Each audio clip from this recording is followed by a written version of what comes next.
Happy Friday, guys. Welcome to the sprint. And I got my dog bell because guess what? It is game day today. We're going to get into that later on, but you already know I'm excited. We finally made it after such a long week, it feels like it. I don't know what it is. Weeks seem like they're going by slower and slower, but I will say the months seem like they're just flying by like that because we're already in April. Either way, man, you already know right here on the sprint, we catch up with all the good news that are happening in our communities, the good stories that'll make you smile, and some of the stories that are kind of a call to action thing. We flesh out some of the stories that you guys love to talk about, recognizing some of the coolest people in our community. And we're also giving you guys those viral stories and stories that'll have you talking big time. For example, check out this one. 6 years old and left behind. Yeah, we chat about an outraged parent whose kid was left stranded at a fair during a school field trip. And get this, he wasn't the only kid left stranded. We're going to talk about all the story, the full story coming up later on in the sprint. And again, I would love to hear what all you guys got to say about this. What would you do if your child going to a field trip that's supposed to be one of the happiest places to go and the most exciting places end up being very terrifying after he realizes that his school bus has left him? So yeah, we're getting into that later on in the show. But first and foremost, we got to get to some recognizing of some heroes right now. WSLS partnering with the American Red Cross again on its celebration of heroes, recognizing people who are doing good in our communities across Southwest Virginia. This year's 911 dispatcher hero goes to Frances Flannery from Washington County. Now, here's her story. She answered a call in October from a man who said that his 78-year-old friend was unresponsive. After sending crews to their location, Flannery remained on the line, instructed the man on how to perform CPR, and helping make sure the chest compressions were working. She will be honored at the Celebration of Heroes breakfast along with all the other local heroes April 18th at the Hotel Roanoke. We telling you more about other heroes every morning. Of course, on Virginia Today, on 10 News at noon. You know, we always trying our best to highlight some of the best people in our community. And these are people who you look at and you say, hey, not every hero wears a cape. These are individuals who are just like you and I, but they are just looking out for others and putting others before themselves. So yes, shout out to Miss Flannery for winning the 911 Dispatch Hero Award with the American Red Cross.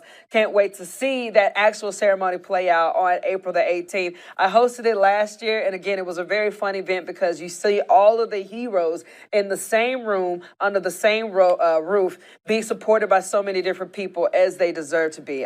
This year, Jenna Zipton will be emceeing the event. So again, that's going to take place on April the 18th. We got, I think, 8 more heroes to highlight. So starting on Monday, we got a new one coming up your way. Very exciting stuff right there. Moving on down the road, a new ice cream shop is bringing inclusion to the Lynchburg community, one scoop at a time. Check this out. The Cravables is called that's what it's called. It's called Cravables, provides training and employment for people with intellectual disabilities while serving up frozen treats. Founder is a special education teacher and hopes that it will change the lives.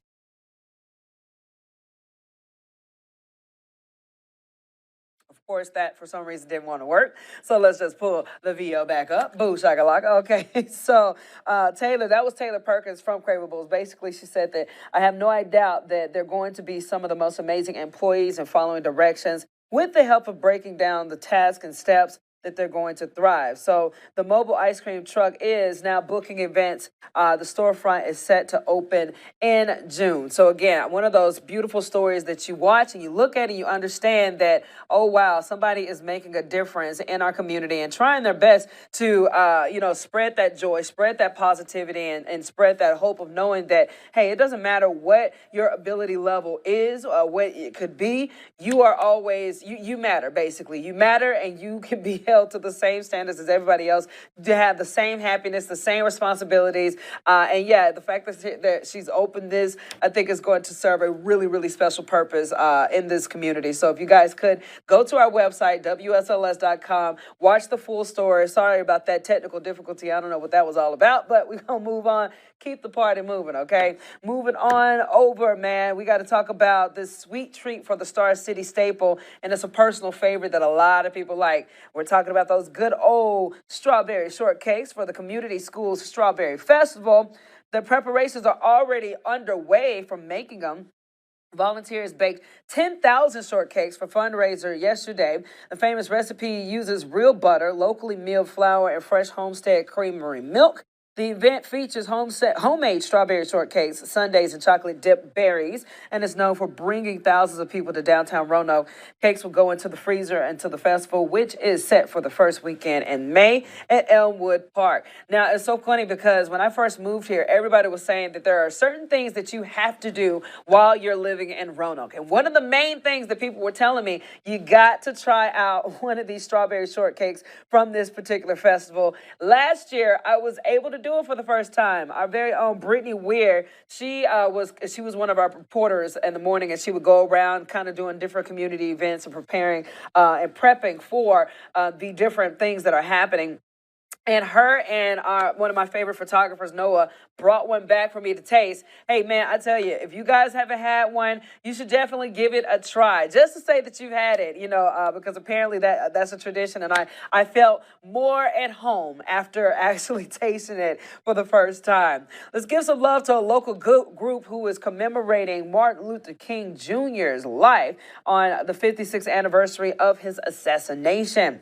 The event at the MLK statue in Roanoke featured prayer and songs. The speakers talked about how Dr. King's words still reign true today. However, they want people to understand that there was much more that Dr. King stood for than just what was said in the I Have a Dream speech. While April 4th remains a dark day in the nation's history, it's also a day of bringing light to Dr. King's legacy, which again, you guys know the history. The things that he did and some of our other civil rights leaders did moved mountains. And no, everything wasn't perfect back then. And as far as people trying to make that difference, but it got the job done. The marches, the persistence, of trying to be able to eat at the same table with each other, regardless of race, regardless of anything. We should all be looked at as one. So yeah, you see all the footage, and again, it just brings you back to understanding that, by the grace of God, those were the people in our history who really put up the fight so that we can easily have the lives that we have today, the opportunities that we have today, the freedoms that we have today. So, yeah, shout out to them commemorating that big time. All right, guys, let's get into this bad boy. It is race weekend. It's officially started. I'm very excited because, again, this is going to be my first time trying to try out a race. I'm going to the one on Sunday. But for people out there, of course, NASCAR Truck Series race is going to take place tonight in Martinsville. 10 Sports' Eric Johnson will be there and have updates tonight starting at 5. The green flag drops at 7:30.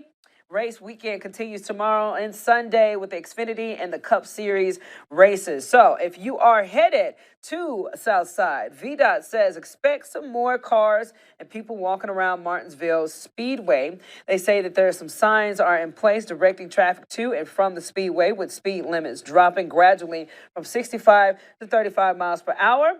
And then after the race ends, watch for automatic flaggers being used as you exit the main gate. So, again, very excited about it. I'm super duper pumped because they say it's a very fun experience. They say it's very loud. I got to get myself some earplugs or whatever they say that you got to use to protect your ears. So I got to figure that out soon. But I'm really, really pumped, and I cannot wait to experience it and tell you guys all about it next Monday. But something else I'm super excited about. Also, guys, get this. Tonight, we got some local sports having a good time as well. Salem Red Sox host their first home opener at 7 p.m. That's going down with the Salem Red Sox. But then one of the things that I am very excited about, and you guys already know me by now, the Roanoke Rail Yard Dogs. They got their last regular season home game, the puck dropping at 7:05 today. So I'm pumped about that. We got to wish our boys good luck because now it's in the fighting stage now. We got to get to what we did last year,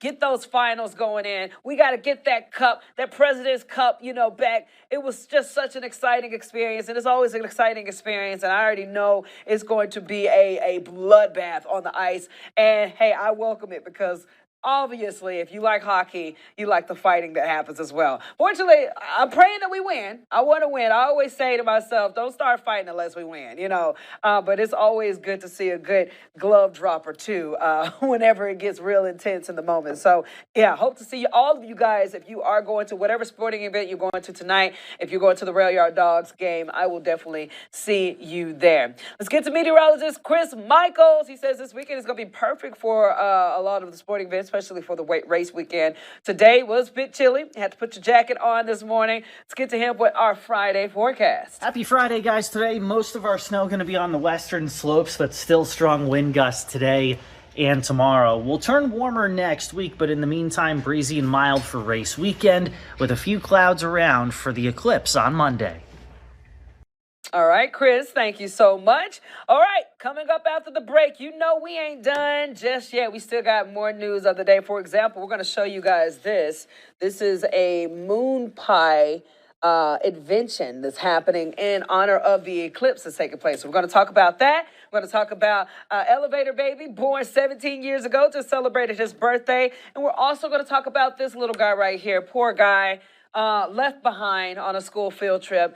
Parents very outraged at this point because, again, our baby's being left at a fair or anywhere unattended when they're supposed to be under the supervision of school officials. Very disappointing when that takes place. So, yeah, we're going to have that whole story coming up next, the outrage coming from parents. And, again, what exactly happened that left this 6-year-old stranded in the middle of a fair by himself. Just stay with us. We got the sprint coming your way right after the break.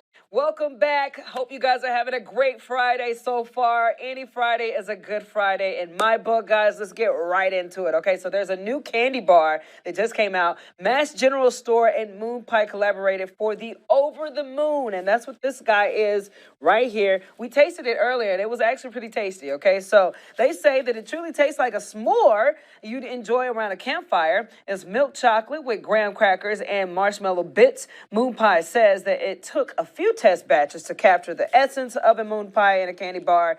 Of course, you can taste it tomorrow at the Mass Store, all Mass Store locations. There's one in downtown Roanoke, so go ahead and get it done. But yeah, like I said, we tasted it earlier today. And if you guys look at it right here, it would look like this. You see it? There you go. Over the moon. And you see all of the crumbles and stuff on inside the bar or whatever. It says $2.99 on the pack. And the calories looks like about 260 calories. So in my opinion, it does really taste like it's good. It reminds me of the Crunch Bar. You remember the Crunch Bar that comes out with the blue packaging and the red writing? That's what this tastes like to me. I was a little concerned about the whole marshmallow bits because, again, it got milk chocolate, graham crackers, and marshmallow bits. That was something that I was just like, this might be a little funky, but it actually tasted really, really good. So if you guys like you some milk chocolate and like s'mores and all that good stuff, you can actually taste it. So go out to the Mass General Store so you can figure out how to get in on this eclipse experience. All right, moving on down the road, man. We got an update to a story to tell you guys about a baby boy born in an elevator at the hospital where we were there, of course, the day that all that happened. And this week, for his birthday, we had to check in on him and his family. His name is Joel. He tells us that while he's embarrassed when his parents tell his birth story, he comes to accept it. His mom and dad, Yaya and Joey Spencer, say that they'll never forget the day that he was born. They went to the hospital and were told Yaya wasn't quite ready yet. And when they came back a few hours later, they didn't have time to get to labor and delivery. Sudden, I just heard something crying and I looked and knew it wasn't our oldest. So when I looked down, my son was hanging off of the wheelchair and I was very delirious.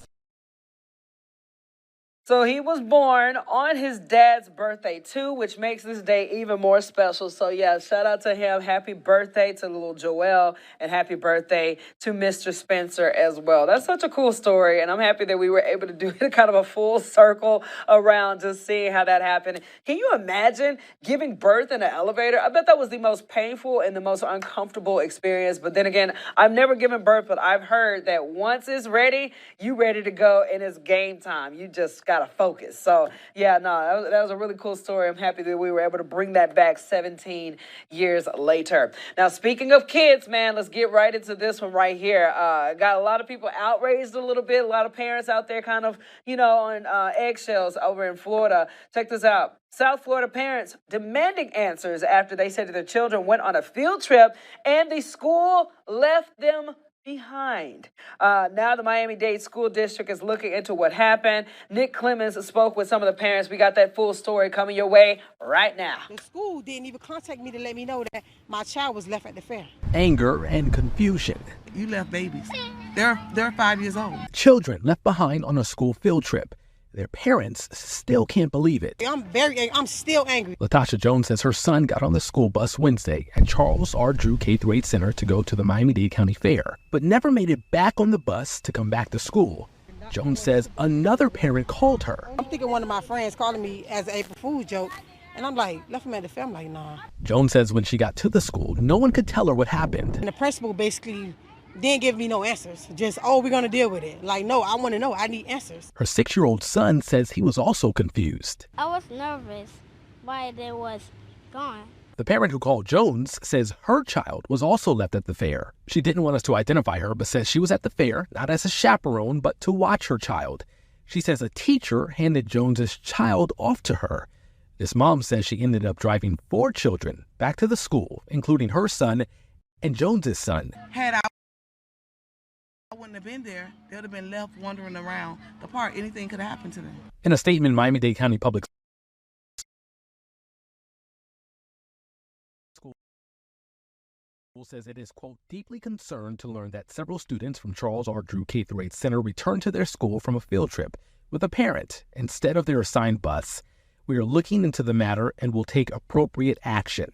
Jones and several other parents say they want the school held accountable. I can't lose my child because of their negligence. No, it's unacceptable. Talk about a crazy, crazy situation. Let's go ahead and bring Jazzy Jazz in on this because, Jazz, I don't know what I would do if I found out my child. I was like, wait, what is going on? You left him where? I say, if this happens to me, my dad will lose his mind.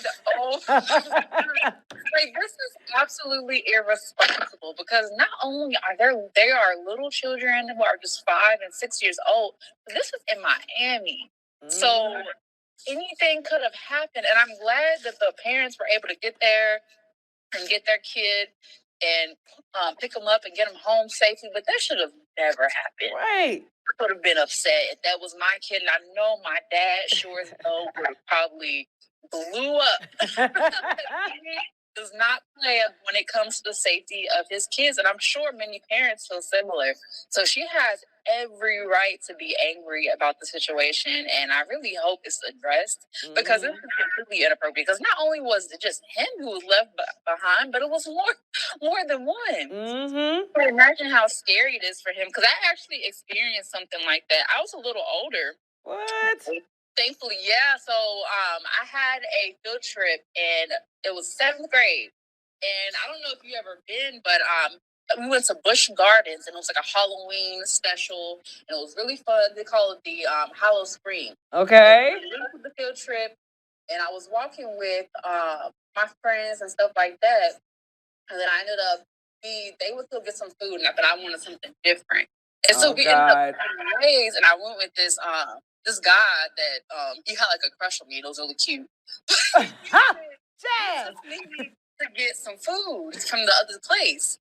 And so it's like a lot of smoke everywhere because it's like a little scary Halloween thing. It's a lot of stuff going on to just be Halloween themed. Yeah. So it's smoke everywhere. It's night. I can't see. So I turn around and the guy is nowhere to be found. I think he got lost. So I'm walking trying to get through the smoke and trying to figure out where I am because, I mean, it's pitch black and it's hard to see because Busch Gardens is huge. Yeah. So I didn't see where I was, and it was hard for me to get back. The bus left in, I think 20 minutes. Oh, my God. It's huge. So I'm trying to figure out where I am, and I don't even know what I was thinking. But my phone was going dead. And I think I had just got a new phone, so I couldn't call anyone. Oh, no. So I was so scared. And by the grace of God, one of my friends called me at random and was like, "Hey, are you good?" And I was so thankful because I had no one's number. Oh my I God. just got a new phone, and I guess I was assuming that I wouldn't have parted ways with anybody. Right. And I was with someone, so I thought it was okay. But when I turned around, he was gone. Oh my When I God. went to go talk to him again, he said he had just got lost in sidetracking. He was really apologetic, but it was scary. And I was like 12 years old, so I can only imagine how it was for this 6-year-old because that was scary. And like people was jumping out with like chainsaws. And So wait, you were traumatized. Crazy. But I made it back in time. I remember I didn't even eat because I was like trying to find my friends. Yeah. And I remember I had like the little snacks that I had brought for the long bus ride. And that was all that I ate for dinner that night. Girl. I mean, we didn't get back till midnight, and I was staying at a friend's house. Yeah. I was like, oh, I want some food at midnight at somebody else's house. Well, Yeah, it was crazy. that's definitely a memory, and I'm pretty sure this 6-year-old is definitely going to not want to go to the fair as often because of his experience. Oh, yeah, because that's what I said. Like, I remember how scared I was at 12 years old. I could not imagine being 60 years old, and you not only are you trying to figure out how to get back to the bus, and you're trying to find somebody of authority, but they just left. Yeah. Yes. I don't blame the mom for her frustration with the school. Like I think that's completely justified. Oh. It's addressed because they could have went drastically wrong, especially in Miami. 100%. So much things going on. Well, well, I will switch gears now from the frustration to the excitement for Earth Day. Jazz, there's a competition for our insiders we need to know about, right? Yes, so we have a really exciting contest just to kind of pay tribute to Earth Day and the significance of this special day. So we want to hear what Earth Day means to you. If you're an artist, or even if you're not an artist, but you just want to be creative, we want you to send in a photo or piece of art that symbolizes what Earth Day means to you. So this can be a photo of nature, a drawing, a painting, a sculpture, even just a photo of a rainbow or a beautiful sunset will do. You have until April 21st, the day before Earth Day. So you have until April 21st at midnight to submit your artwork. And on Earth Day, we'll have a drawing for a $250 Visa gift card. So super exciting. Again, it is completely free. To enter this contest, all you need to do is sign up to be an insider on WSLS.com. So make sure to enter. It's really exciting. And don't miss out on the chance just to express your creativity in a really fun way, in a way that you can have some fun at the same time as well. So really cool stuff. Oh, yeah. And you know what? Those pins that you guys sent in, for example, this bad boy right here, beautiful pennant of the day sent in from Steve Stover. It says beautiful sunrise in Hollins, Virginia. Man, shout out to you guys for being very, very artistic. This is a beautiful, beautiful picture. So we hope to see a lot of that, right, Jazz? Absolutely. Yeah, that picture is absolutely gorgeous. And we love seeing pictures that you all send in. So like I said, it's super easy to send in photos. Just head to WSLS.com/pennant. And then we have an Earth Day category where you guys can drop on all your beautiful, gorgeous, creative photos. But yeah, we really look forward to looking at these photos. A winner will be drawn at random. So just have fun with it. All right, Jazz. Well, you got anything else, girlie? No, that's it. All right, have a good one. I'll see you on happy Friday. See you on Monday, girl. Bye, girl. All right, guys, we about to roll out. But again, as always, I'm wishing you guys to have the best, safest weekend ever. And the next time we talk to each other, we're going to be talking about, obviously, it's on the eclipse day, so we're going to have a lot of fun things to chit-chat about with that. But again, I hope you guys stay safe, whether you're going out to the Rail Yard Dogs game, the baseball game, whether you're going to the Martinsville Speedway, anywhere you go, be safe, and again, be in the moment, love each other, be nice, and just find ways to just keep that positive energy alive because you deserve it. We finally made it to the weekend after a long week, and it's time for us to enjoy it. I'm about to roll out, but again, I will see you guys again back here on next Monday afternoon and next Monday evening. See ya, take care, and thanks for watching us on WSLS.com, The Sprint.